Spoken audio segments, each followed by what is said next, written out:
Welcome back. Hope you had a nice weekend.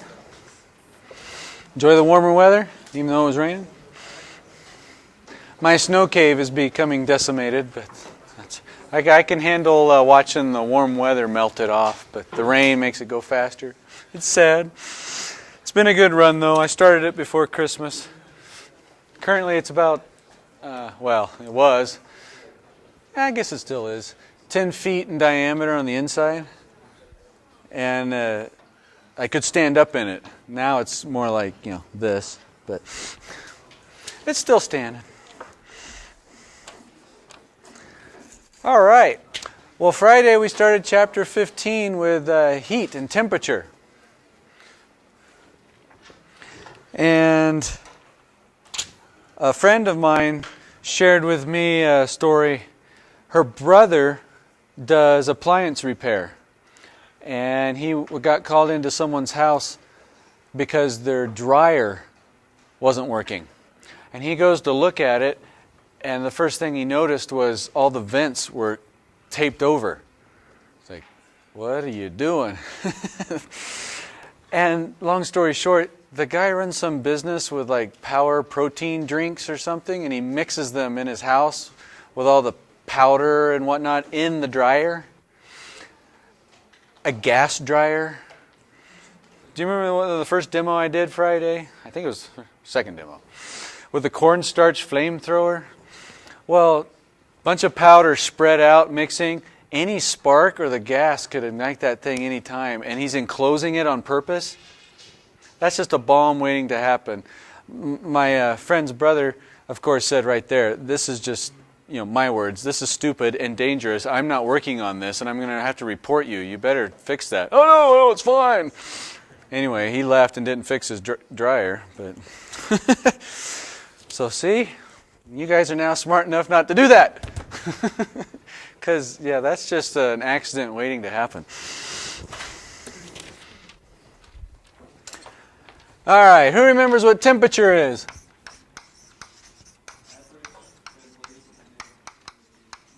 Very good. Average, translational, kinetic energy per particle. A lot to that. Average, again, because there's lots of little particles. We don't want to deal with them individually anymore like we did with objects colliding and whatnot. That's what they're doing, but there's too many to keep track of. So, on average. Translational, what's that mean?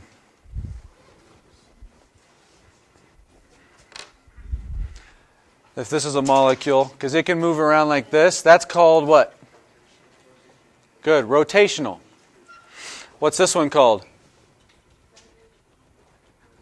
Vibrational. It can vibrate back and forth. Translational is moving like you're used to, linearly in a straight line. It translates. Or even if you have a more complex molecule, it translates. That's what temperature is a measure of.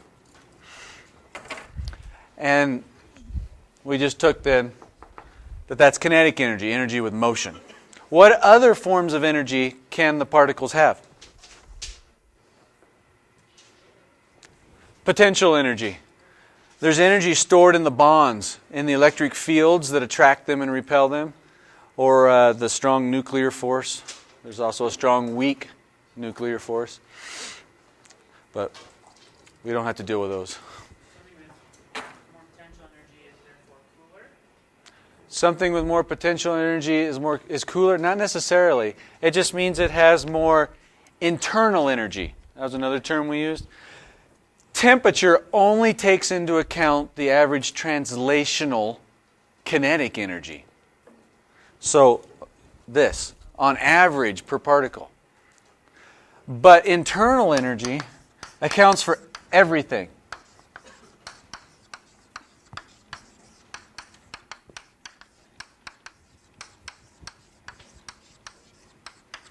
So rotational, vibrational, translational, and potential kinetic energy. My emphasis here is particles can have all these different forms at the same time. That's where we refer to it, internal energy. Temperature of how hot something is. When you say something's 35 degrees, what does that mean? That's only telling us about this. So difference. And heat. What would you call that? Define it. Cheat. Look in your notes.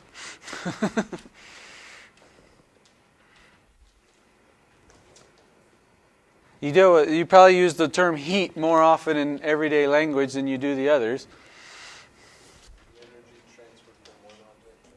The energy Very good. The energy transferred from one object to another because of a difference in temperature. I'll sum that up with energy in transit.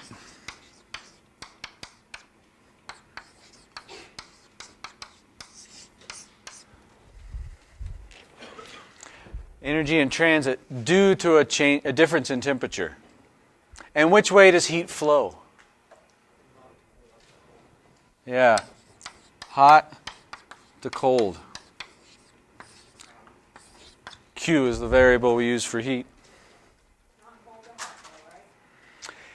Naturally, heat will not flow, or spontaneously, heat will not flow from cold to hot. That would require us putting energy into the system to force it to go that way, which we can. But that takes energy. You'd have to supply it, do work on the system. Naturally, though, just left to their own devices, heat will flow from hot to cold. All on its own. And I gave you an example of a red hot thumbtack. Small little piece of metal, but it's really hot.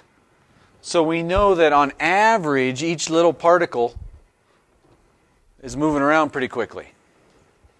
But there aren't that many particles. So the total energy, the total internal energy is not necessarily that big compared to, say, a big barrel of warm water. It would have a lower temperature, which would tell us, on average, each of the little molecules aren't moving around as fast as in the thumbtack. But there's a lot more of them, so it could have more internal energy. And even though it has a lot more internal energy, the warm water, when you mix the two, throw the red thumbtack in the water, boop, heat flows from the hot thumbtack to the cooler water. So the thumbtack would lose some internal energy, and it would go into the water, and it would gain even more internal energy. The thumbtack's temperature would decrease, and the warm water's temperature would increase.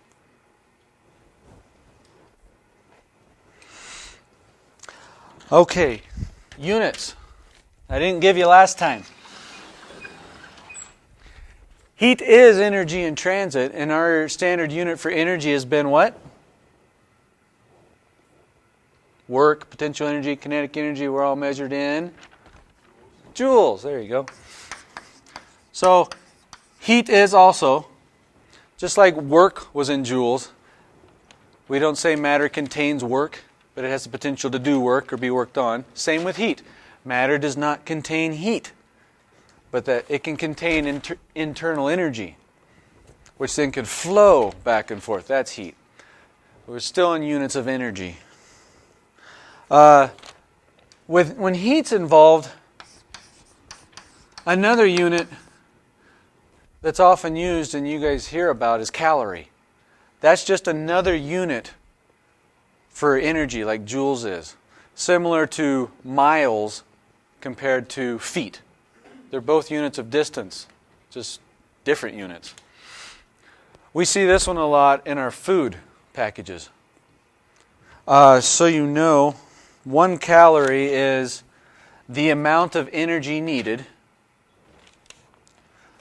to to take 1 gram of water, 1 gram of water, and increase the temperature by 1 Celsius degree. So if you had a gram of water, how much heat would you have to transfer to it to raise its temperature 1 degree? That's a calorie. That's what it represents. And for reference, that is equal to 1 calorie, 4.184 joules. Give you an idea. What I find interesting, in America at least, on food packages, the calorie is often with a big C. And that's because it's different than this one. It's 1,000 of these.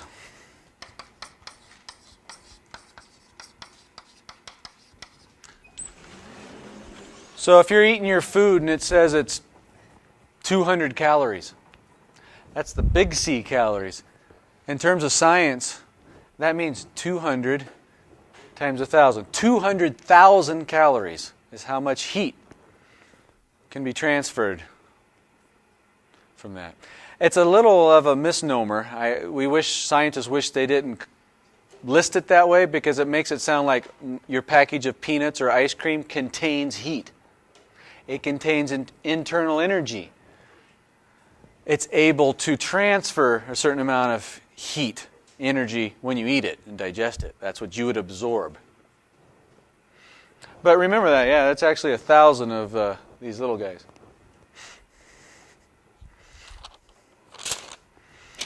Okay, good. So what I want to emphasize now is heat is affected by a few things. If you reason, I've given you data and information up till now. Let's make some knowledge and wisdom and apply it. Reason.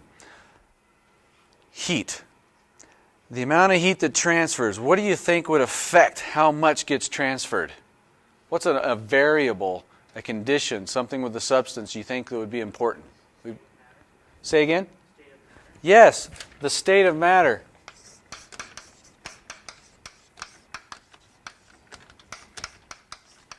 And that we're going to call specific heat capacity. And it's represented by a little c, usually. Basically, that's a value that tells us the type of material it is, what it is, and how it absorbs or it gives off heat. We'll come back to that. What else matters? The type of material matters. What else? What? Yes. How much? The mass. Because think about this. Which takes longer when you put it on a stove? Boil a little cup of water or a big pot of water? Which one takes longer to get boiling? The big one. You're putting in the same amount of heat, but you got more in the big one. So yeah, it'll take longer. That'll affect it. And there's one other thing. Surface area. Surface area. The amount it's being exposed to would matter. That is true. If they're in contact, though, let's say things are just touching, it wouldn't. But if the whole thing's exposed. But that's a very good point. Surface area does matter. If, for example, when you're cold, a lot of people naturally kind of curl up. And we're going to discuss why. It has to do with the fact that we radiate heat, infrared heat, radiation, and that affects how much energy we lose that way. We'll come back to that. I'm glad you brought it up. I'll help you out here. Let's see. What drives heat? It is a transfer of energy if there is a difference in... Good, you're getting it. You just said the wrong word. It's not if there's a difference in energy. Remember the thumbtack and the warm water? Difference in temperature. And so if that difference is greater, more heat will flow. So that matters also. That change in temperature that's causing it to flow in the first place. You know this. You got a hot stove and you put the water on. That's fine. Turn the stove up hotter and you can put more heat into the water. That's what I'm getting at. So they put these all together in a formula, an equation that can guide our thinking. And that's how they came up with it, because the heat that's transferred depends on these three values. If you increase any one of these, then you get more heat transferred. Simple as that. So write that down and remember it. This one we've discussed. The more you have of it, the more heat it would take to have, say, the same rise in temperature. That's the boiling water. It's the same material, so the C is the same for water, whether you have a lot of it or little of it. But if you have more mass, the big pot, you'll get a smaller change in temperature for the same heat input on your stove. What if, though, you had the same mass of two different materials, say 100 grams of water and 100 grams of steel, and you put them on the stove? That value is different. Who do you think will heat up faster? Water. Who says water? Who says steel? Oh, we got more for steel. The steels win. Steel would heat up faster. It has a lower, what we call specific heat capacity. It doesn't require as much heat to have a greater change in temperature. Yes?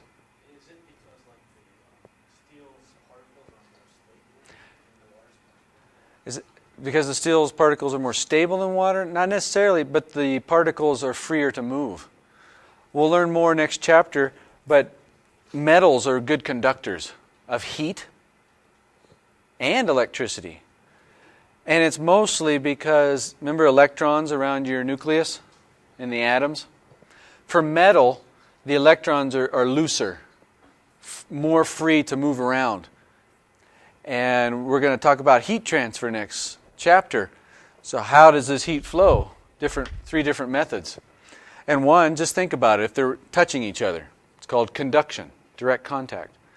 And if this guy's really hot on your left, and this guy's really cold, we know the heat flows from hot to cold. These guys are wiggling around a lot. They have a large average translational kinetic energy. So they bump into these guys. And they have little collisions and transfer their momentum and energy. And so these guys speed up. And the freer these are to move, those electrons that are free, the faster it can flow. And energy can... you don't have to put in as much energy to have as large an effect in temperature. That's the idea behind metal. Back to this example then. You put metal on the stove, it's going to heat up really quickly. You can feel it. Think back, those of you who were thinking the water would heat up first. If you have a metal handle in your pot, or the pot's metal, you touch it, it's hot real fast. But it takes a while for the water. So we say the water has a high specific heat capacity. It takes more energy to absorb for the same effect in temperature. This is all defined in your book. But my favorite way to think of... Oh, do you have a question? So is that due to the chemical makeup of the water? Yes. It has to do with the chemical makeup, the atomic and molecular structure, yes. And you can understand it a little more. This isn't. But let's say this is something with a high specific heat capacity. That means it can absorb more energy and not raise its temperature as much, as opposed to something with a lower specific heat capacity. Where is that energy going if it's not causing its temperature to increase?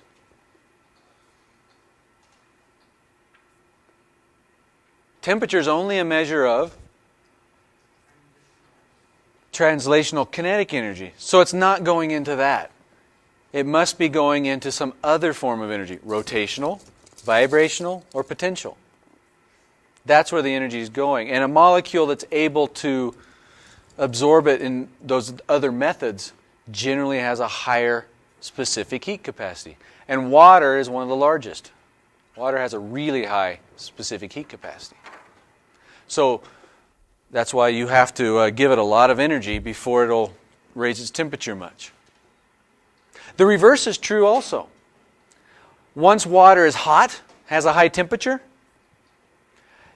it can give off a lot of energy before it drops much. So it's like a big reservoir of heat. You know what I mean? It's kind of, in a sense, it's kind of like an insulator. So back to what I was getting at. This is how I like to think of it, something you're familiar with. Specific heat capacity, think of that as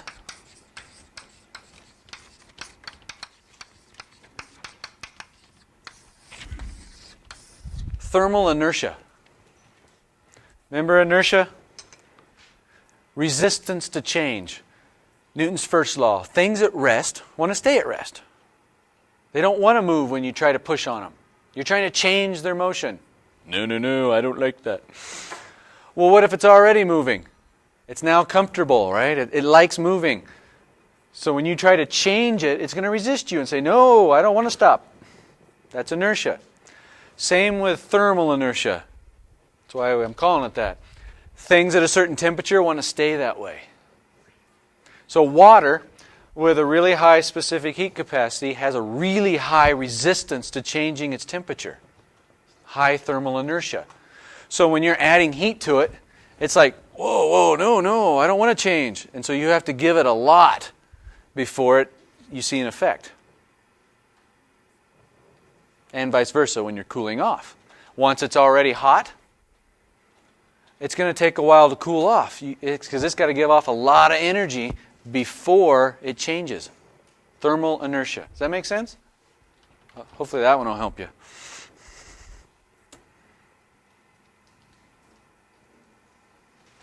So your book gives some good examples.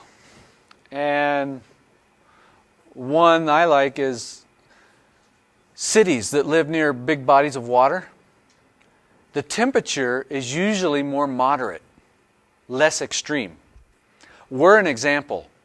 I didn't grow up in Utah, and those that do think the weather here is, drastic.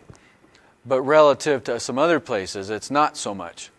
And one main reason has to do with the Great Salt Lake. It's a big body of water. So reason this through with me. In the summer, the sun's trying to transfer heat to the land, the buildings, you, and the water, the Great Salt Lake. Who's going to heat up faster? The land. Because it has a smaller specific heat capacity, less thermal resistance, inertia. So yeah, it'll be affected faster, greater. It'll heat up faster. Water will take longer. So in the summer, the water stays cooler from the winter and helps cool the air above it and keep the city nearby it a little cooler than it would without it. Cities next to the ocean are a more extreme example. They usually don't get quite as hot or quite as cold because of that body of water. Now in the winter, the body of water has had all summer to heat up. So it absorbed a lot of energy, and eventually its temperature got warmer. Now it wants to resist a change to cold. So when we're cold, and there's less sun shining down, the water's generally warmer. And so it warms up the air next to it and warms us up. So it's kind of like a reservoir that stays more consistent. That's things with higher specific heat capacity. If you didn't follow all that, the book has a good explanation so you can review. Yeah? Cities that are close to the water tend to have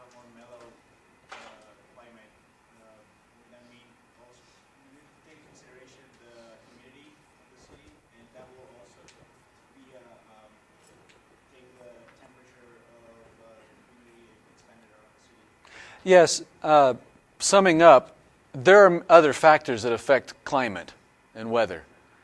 Humidity, the mountain ranges. You know, when the wind goes up, there's less pressure up there. Air expands, and that causes it to cool. So other factors can come into play and either contribute to this effect or kind of cancel. But just the fact that it's next to a big body of water, which has a high specific heat capacity, will have the effect that I just mentioned. And it's a big effect. There just might be other effects that we're not accounting for. So it still gets cold here. It still gets hot here, sure. But I like to think it would get a little colder and a little hotter without the big Great Salt Lake there. I'm not a meteorologist, but so yeah. Make sure I'm not forgetting anything I wanted to tell you about that.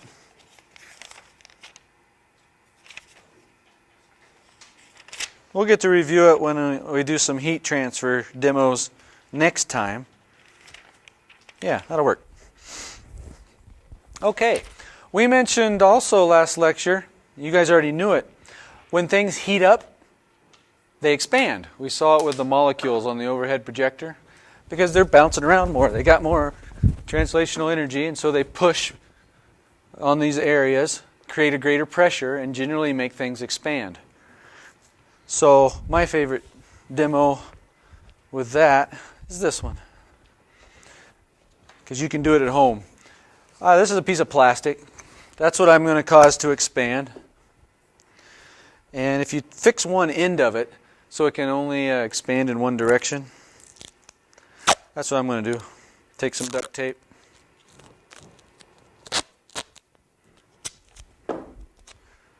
Here's a tip I've learned. Fold over the edges a little, then it's a lot easier to get back off.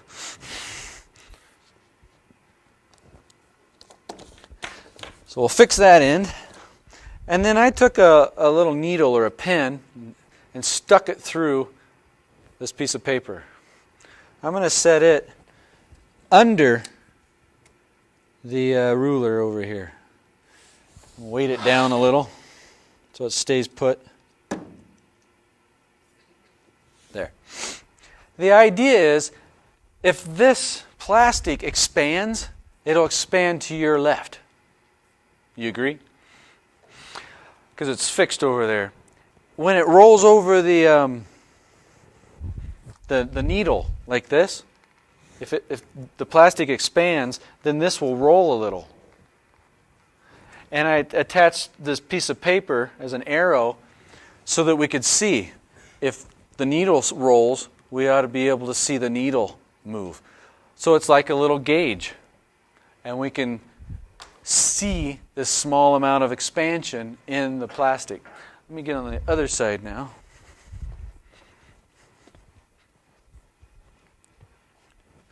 And I'm going to start with ice. So I got an ice cube. I'll set it on here. And which way is heat flowing? Yeah, from the warmer plastic at room temperature to the colder ice. I'm just letting it melt the ice. Oh, and look at the needle.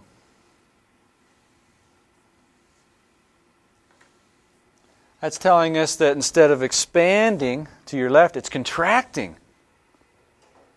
And you can see it coming back. So energy is flowing from the plastic into the ice. The ice is warming up and absorbing energy. The plastic's cooling off and losing energy. That's causing its molecules to slow down, and it contracts. Then, take your handy-dandy blow dryer. That way we don't have to wait as long. And let's heat it back up.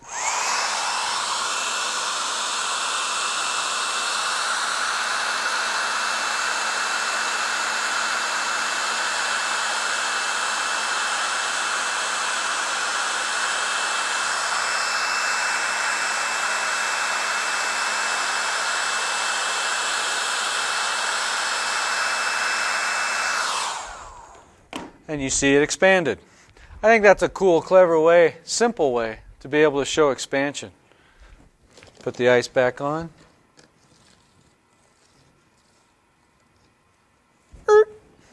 There, we're back to room temperature-ish. Well, there's some cool applications with this. Has anybody heard of bimetallic strips? What do you know what they use them in? Use them for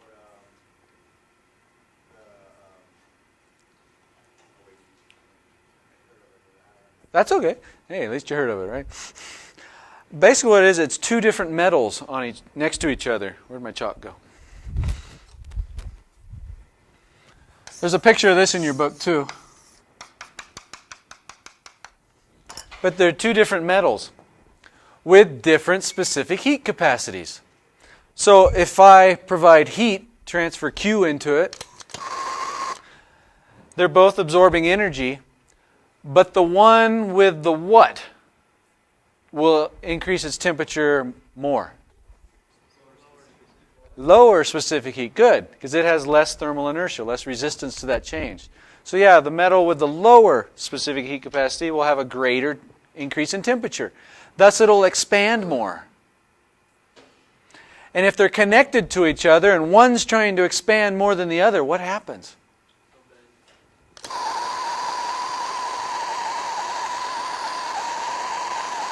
Yeah, it bends. Even if I go on the opposite side,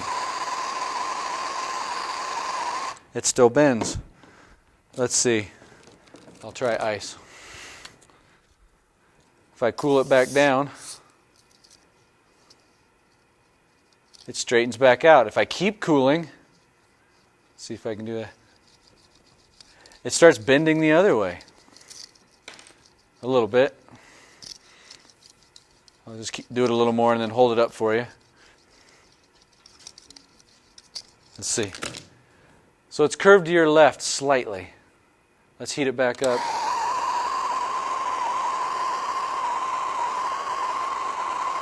And it goes from curving this way, back to straight, back to that way. Again, because materials have different specific heat capacities. And this can be very useful in switches. They used it in thermostats a lot.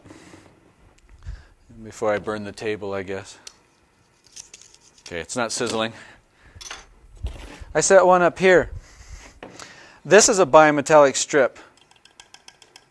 And it can either touch the top screw or the bottom screw if it bends or contracts.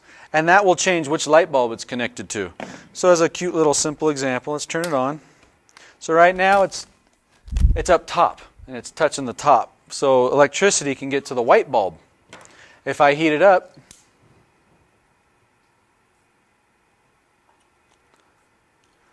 it's not connected to either. Let's heat it up even further. And now it's touching the bottom. And so this is getting power. And think about your thermostat. If the temperature changes, then it changes what it connects to, and it can turn on or off your thermostat. So as this cools, that side will recontract, and we should see that switch. Some meters, you can just coil the metal up like these right here. Two types of coils. Oh, there, it's not connected to anything now. And you heat it up, you get expansion, and you can move things that way. Or this one. And they can rotate. So you can use them as gauges or meters or even switches in your circuitry. Remember, that's how most thermometers worked. Thermal expansion. The white light bulb just came back on. So if you change the heat, the temperature, it expands the air inside, changes the pressure, and it can push on things. This one's fun. It's a ball and a ring. They're both made out of the same material, so they have the same specific heat capacity. The ball fits through the ring, like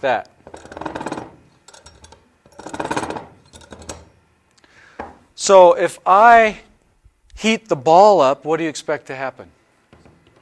It'll expand and not fit through the ring. What if I heat the ring up?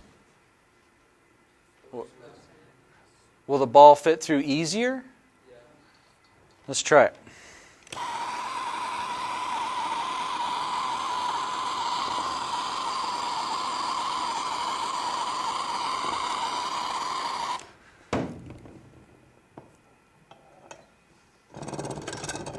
Good job. You are right. Something a lot of people don't realize,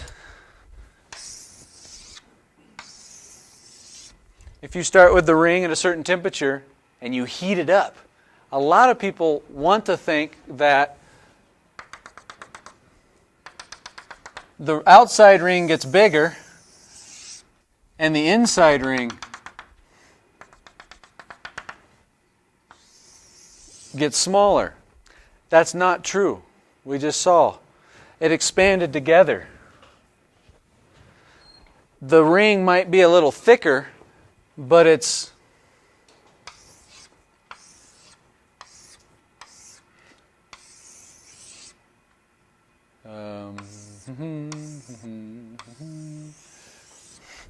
they both get bigger together.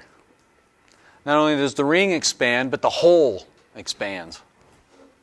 There's a picture in your book, one of the problems assigned from the book. I didn't assign it. There's a gap right here. What do you think happens to the gap when you heat it up? It does get bigger. It expands. It does not shrink because the insides expand. No, it all gets bigger together because it's the same material. Thought that was fun. And I have one more demo, and then we'll ask you some questions. Another thing I learned in Scouts. A balloon full of air and a balloon full of water. Whoops. Light my candle over here.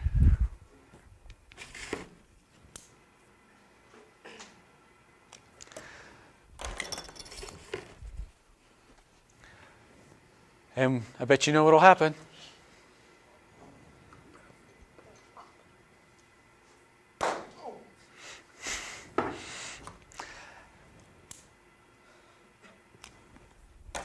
If you take a water balloon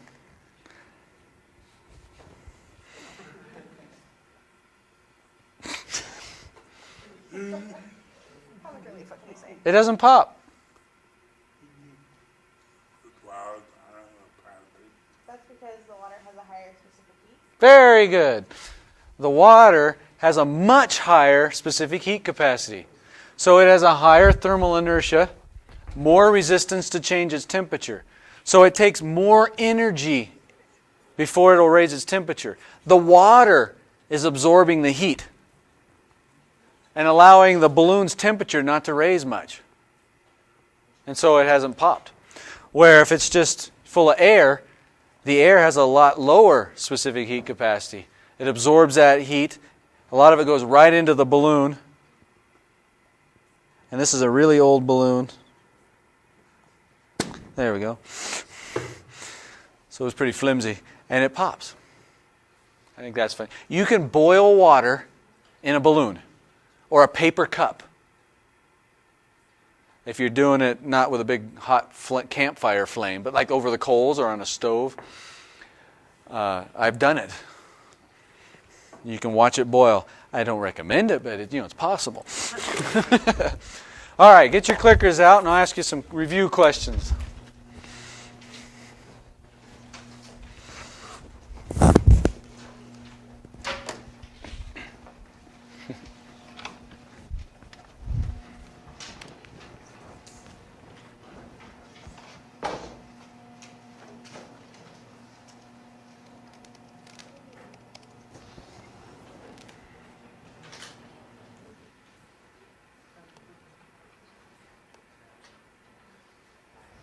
All right, the session ID number's up on the lower right.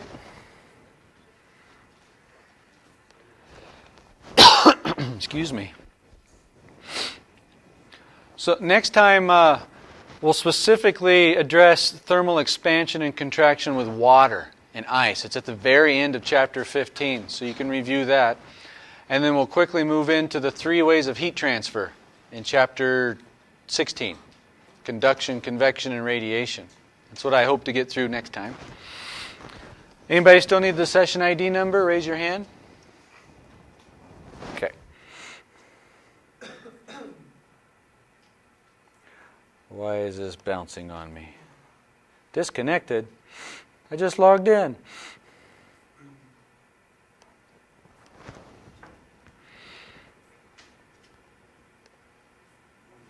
Try it again.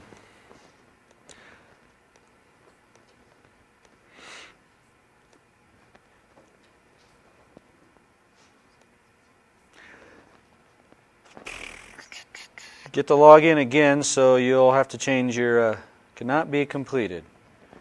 Domain network error. All right.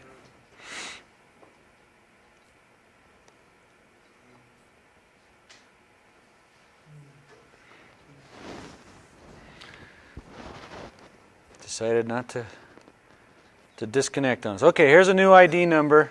Put the new one in. Sorry.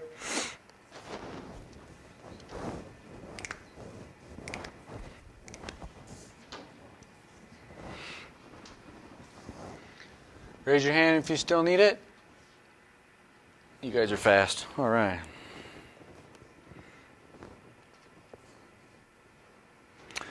All right, I want slide number 2. Polling is open. Go. Let's see if I need to explain a few things more or not. What determines whether something's warm or not? Kinetic energy, potential energy, heat flow, or the masses.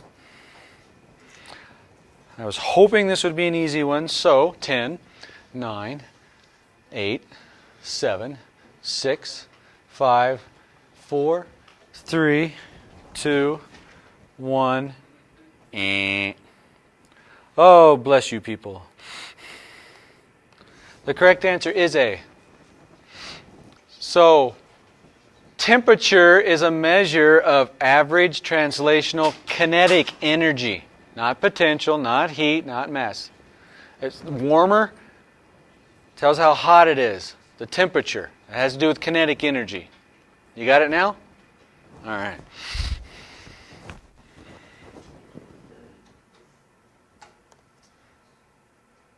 I mentioned this one last time. I want to see if you remember. Go. Absolute zero means what? That was on the Kelvin temperature scale. That scale is based on pure energy, not freezing and boiling. But if you get as cold as we think we theoretically can get, what's that mean?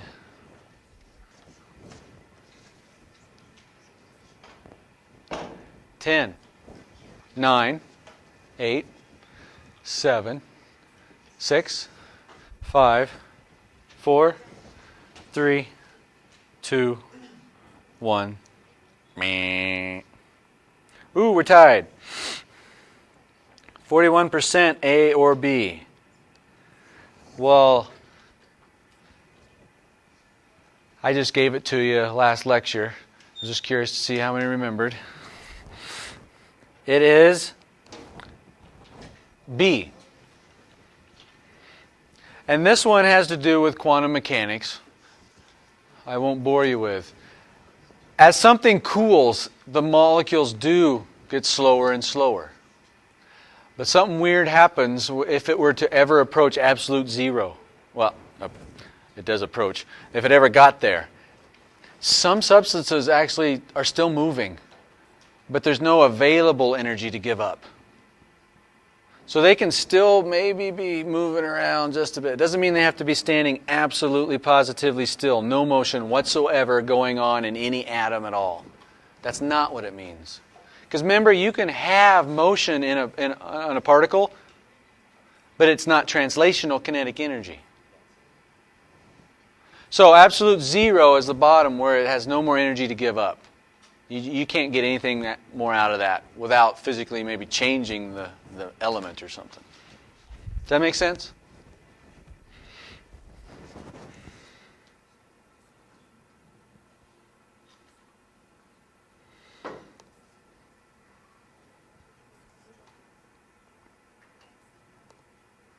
Go.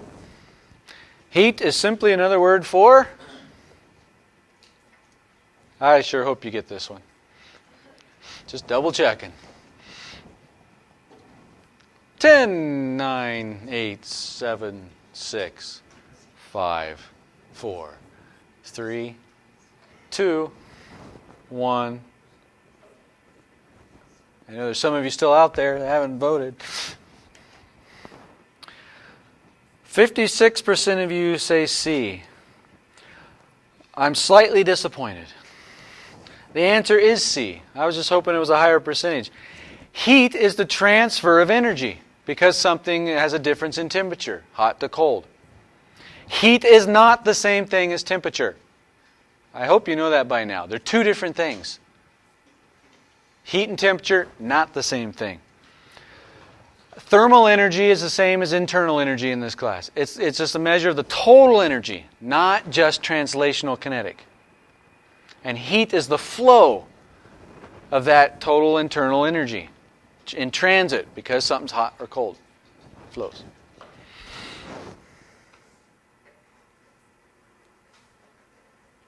Okay, we discussed this one. Let's see if you remember. Go. Basically, a little water or a lot of water?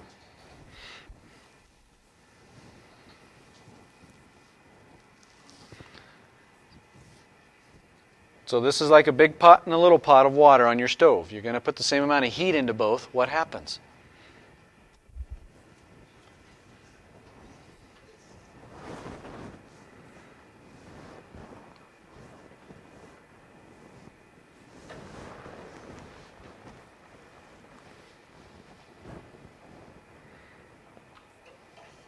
Ten, 9, 8, 7, 6, 5, 4, 3, 2, 1. Meh. Overwhelming group voted A, which is correct. It would be half because you have twice as much of the water. You can't see my formula.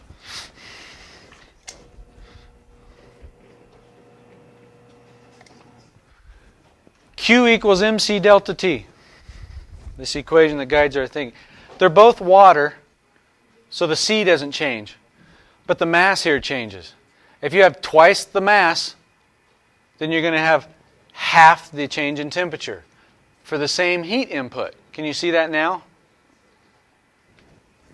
There's more of it. So you're trying to transfer heat to twice as many particles. So it'll take longer. All right, I think I had one more I wanted.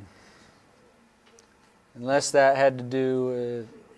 Yeah, there it is. Open. Read it carefully. The wording tends to trick some people. It's not meant to be, but... Specific heat capacity. What is it? Then I'll let you go.